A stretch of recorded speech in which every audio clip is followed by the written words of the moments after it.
You will hear a conversation between a psychiatrist in the medical centre of the college and a new student.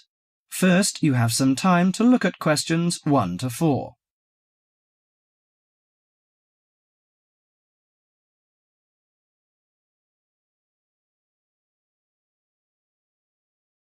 Now listen carefully to the conversation and answer questions 1 to 4. Hello, sit down, please. Thank you. Now, you are a new patient, aren't you? Yes, that's right. OK, so I'd better get some basic details down first. Right, we'll start with your name. Martin Hansen. Do you spell that S-O-N or S-E-N? Hansen. OK, and you're a first-year student? Yes, I am. Study in? Electronics, actually. I hope you enjoy it. Thanks. And your address? 2805 Hesperian Avenue, Hayward. 2805 and Hesperian. Yes, that's Hesperian. Hayward, Hayward. And your phone number? 734-246-55. 734-264-55. No, you got the 6 and the 4 the wrong way round. It's 246-55. Huh? Sorry, right. And, when were you born? The 15th of June, 1986. Here in New Zealand? No, I was born in Sydney.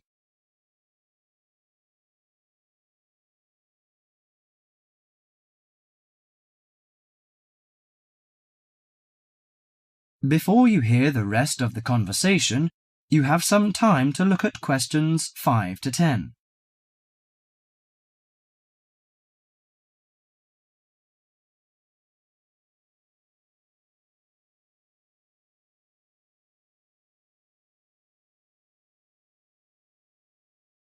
Now listen to the conversation and answer questions 5 to 10. Good. So, what's your problem? Well, frankly, I wonder whether it is a problem. I get the blues, and it lasts for quite a while. I don't know how to... Yes, we all feel sad or get the blues now and again. Generally, our sadness lessens in time, and with the support of friends. However, if the depression leads to difficulty in thinking and greatly disrupts your daily routine, it can be evidence of a psychiatric problem. What do you feel exactly? I always feel sad and worthless. I find it hard to fall asleep and wake up early in the morning. How long has it lasted? Nearly half a month. Do you feel fatigue or loss of energy?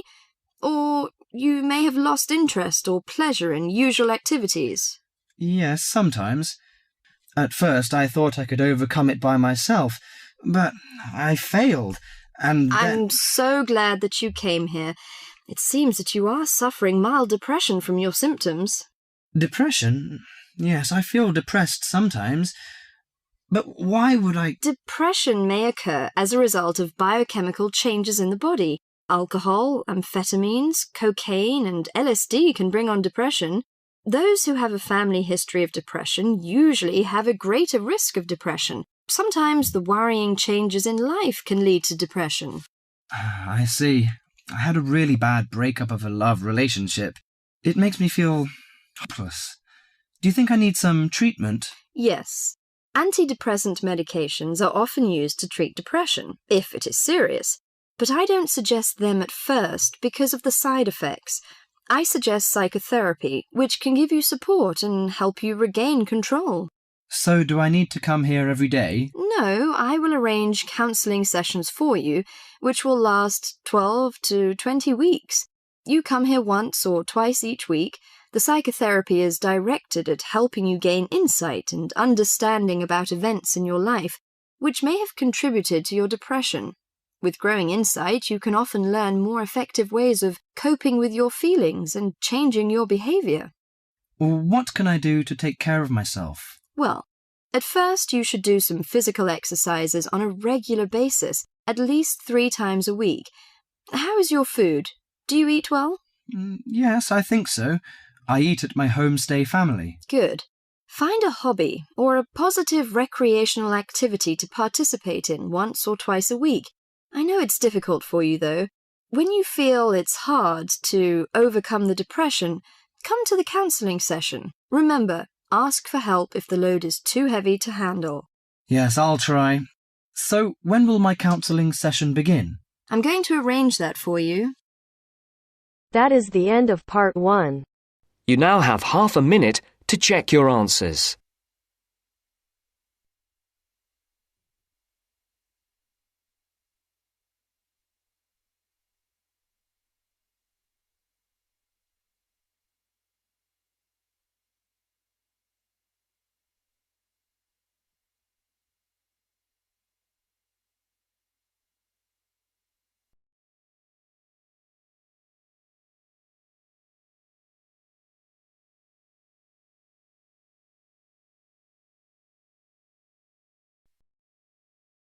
Now turns to part 2. Part 2. You will hear a recorded message giving information about an area where tourists can visit to taste local food. First, you will have some time to look at questions 11 to 13.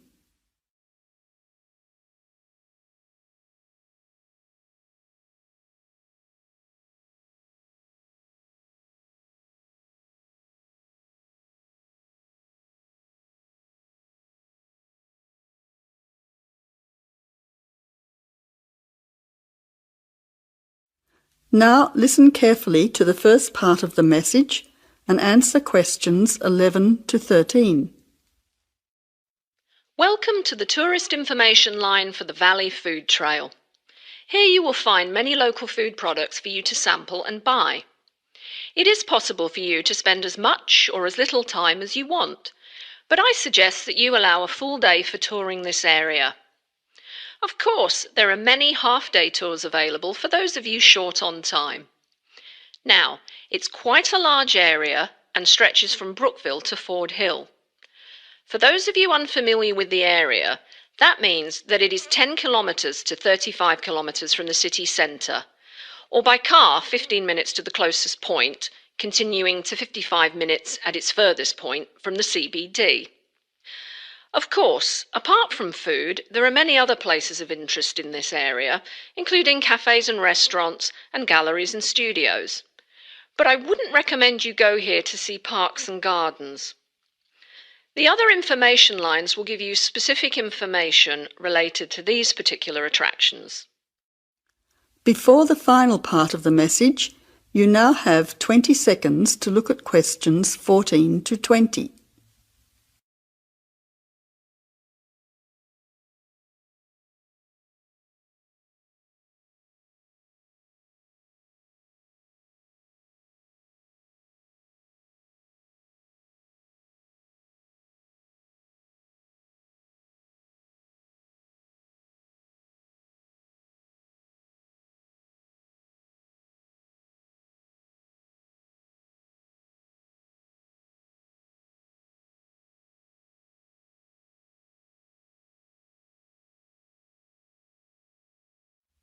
Now answer questions 14 to 20. But let's go back to food. If we begin in Brookville and head north towards Upper Valley in a clockwise direction, passing West Valley on West Road, we cross over Coast Road to come to our first place of interest, Magic Coffee. This is not to be confused with the Coffee House, situated opposite on the other side of the valley on the railway line. Magic Coffee is next to the Chocolate Company, which is on the corner. Just past the ice cream shop on the corner of John Street is the Fresh Produce shop.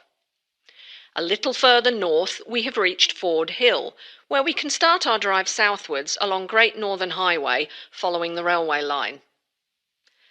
First, we come to the organic market near the corner of Memorial Avenue, and then to Olive Farm opposite Olive Road. Just before we come to the next street crossing, we see the Honey Pot, which is practically opposite the coffee house. There is another chocolate company which sells nougat as well, just nearby. Following the railway line along Great Northern Highway, we return back to Brookville. Now, as I have said previously, if you only have a few hours to spare, there are several places that you shouldn't miss. The two chocolate places make equally nice chocolate, but the factory has the added bonus of nougat, unlike the company. Of course, everyone loves ice cream, especially unusual flavours such as coffee and nougat, so the ice creamery is definitely worth a visit. And while the coffee house sells expertly made hot drinks, including hot chocolate, I think your time would be better spent sampling the many products on offer at the organic market. Well, I hope you enjoy your time visiting the Valley Food Trail and enjoy all the wonderful local foods on offer.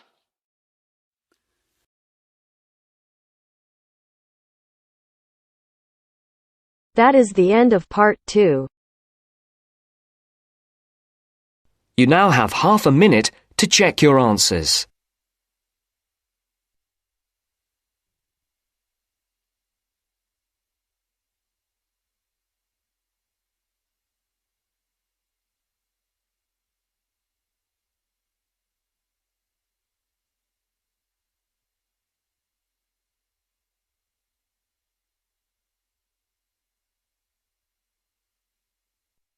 Now turns to part 3.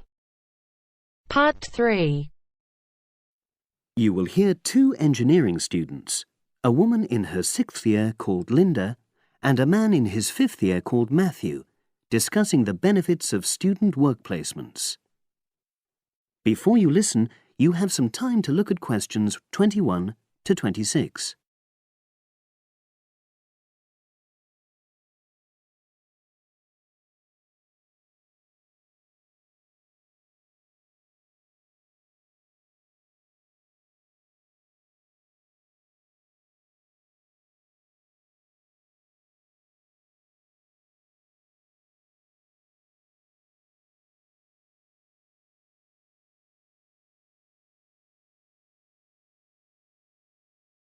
Now listen and answer questions 21 to 26.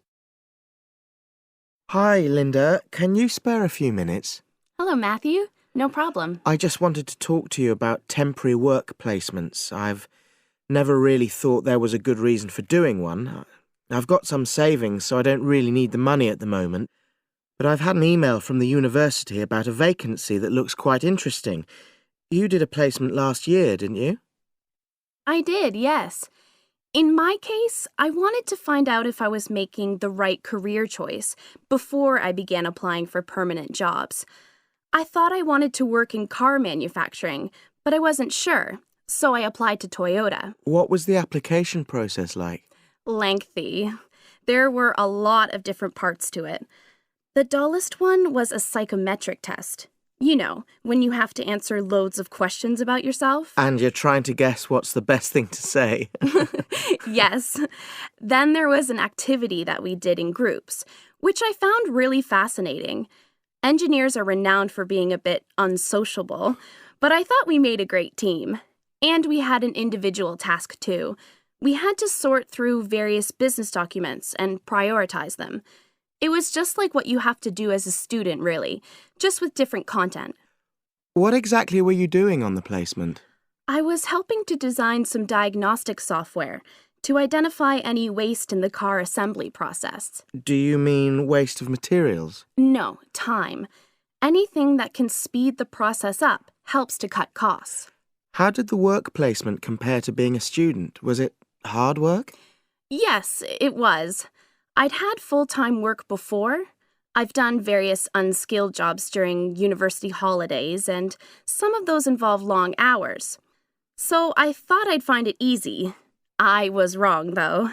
I think when you're on placement, you're always trying to prove yourself. So you push yourself hard to succeed? Yes. But I got a lot of support from my employers. They were always helpful. And then, at the end of the placement, I was given formal feedback.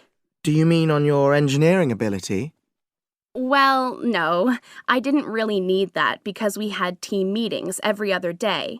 And so I had the chance to discuss technical issues and ask about anything that wasn't clear. The evaluation was about general workplace things, like organizational ability, initiative, that sort of thing. I get the impression you think you benefited from the placement. Well, the best thing is that they've offered me a job for next year. Depending on my exam results, of course, but still. A permanent one? Yes. But apart from that, I learned so much. The industrial environment was much more demanding than the academic one, so my general skills improved, like time management, meeting deadlines. And on the technical side, I learned new software packages, like MS Project. Well, I think you've convinced me that work placements are worthwhile, but while you're here, can you give me advice on something else? Before you hear the rest of the conversation, you have some time to look at questions 27 to 30.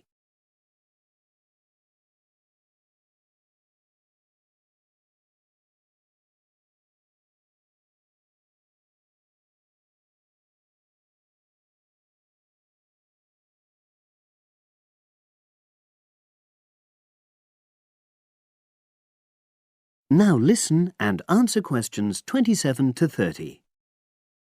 I'm about to make a start on the engineering materials module, and I've got a book list here. Can you have a quick look and tell me what you would recommend? That's if you can remember. Let's see. I do remember some of them. Yes, this one, The Science of Materials. I found the subject quite hard generally, but this book is very accessible, so it suited me. It doesn't cover everything, though. What about this one then, Materials Engineering? Oh, yes. I do remember that. But it's a bit out of date now, isn't it? Unless it's a new edition. I don't think so. But what I liked about it were the pictures. They really helped to understand the descriptions. It's useful just from that point of view. Let's see. What else? Oh, yes. That one there. Engineering Basics. I think out of all these, that's got the widest coverage. But I've looked at the contents page and it hardly mentions nanotechnology. Yes, you're right. The evolution of materials does, though. It's a recent publication, so it covers all the latest developments. It's a bit thin on the 1960s, though, and that decade was quite important. Well, it sounds as if they all complement each other in some ways. I don't suppose you can lend me...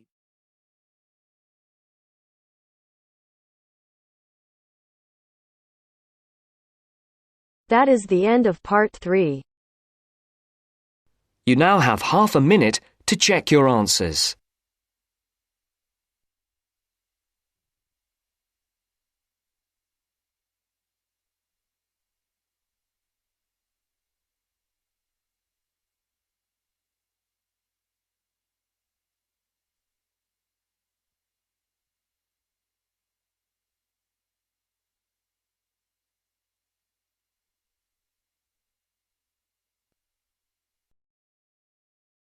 Now turns to part 4. Part 4. You will hear part of a lecture on the current and future use of mobile phones.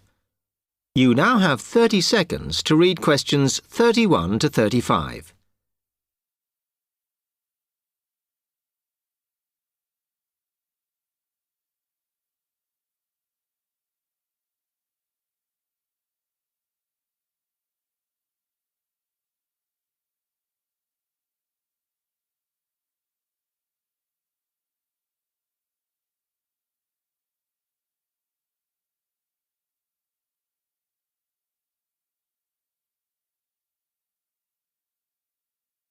Okay, now today we're looking at changes in communication, and specifically changes that have just happened or are likely to happen in the next few years.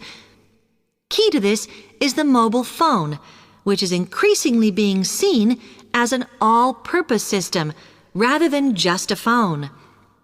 If you only use your phone for texting and making calls now, you will be amazed at how you'll be using it in the future. The technology has been developed for a range of other uses.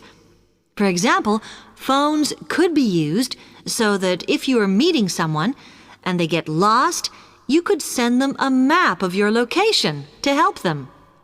This will save all those complicated explanations over the phone and our poor friends or colleagues trying to drive and find out where they are at the same time.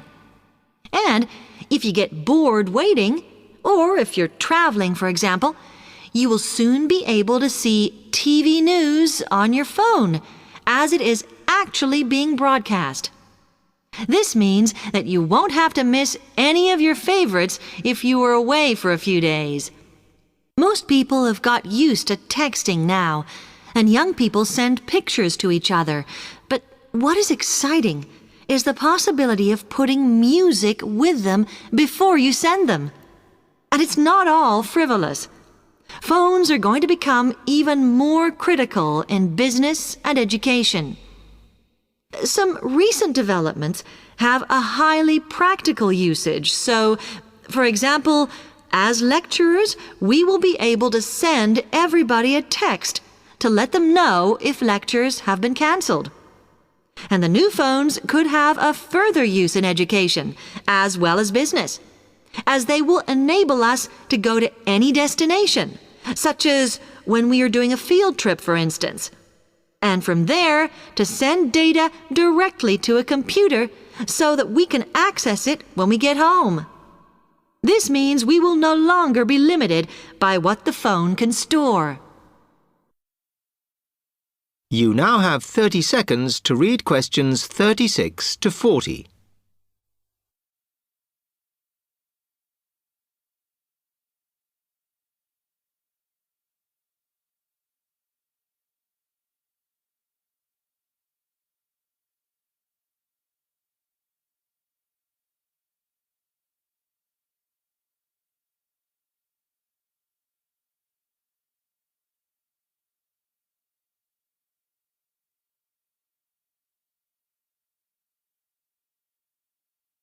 And it's interesting to look at the different ways that men and women use phones now, as that does affect how the technology will develop.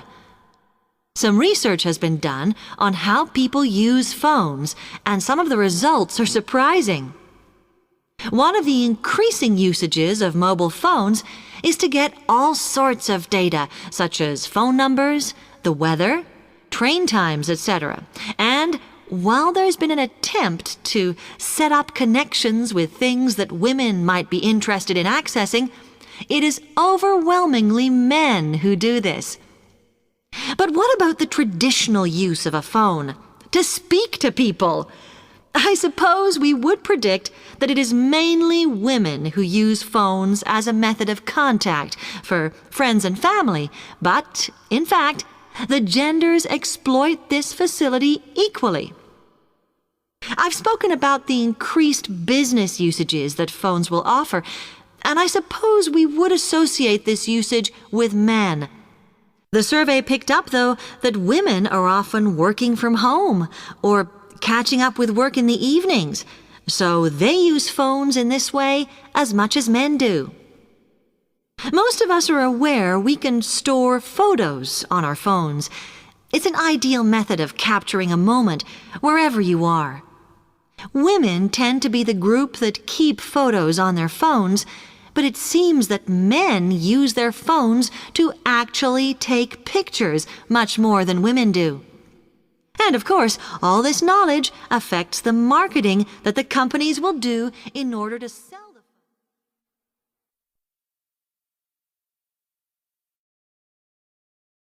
That is the end of part 4. You now have half a minute to check your answers.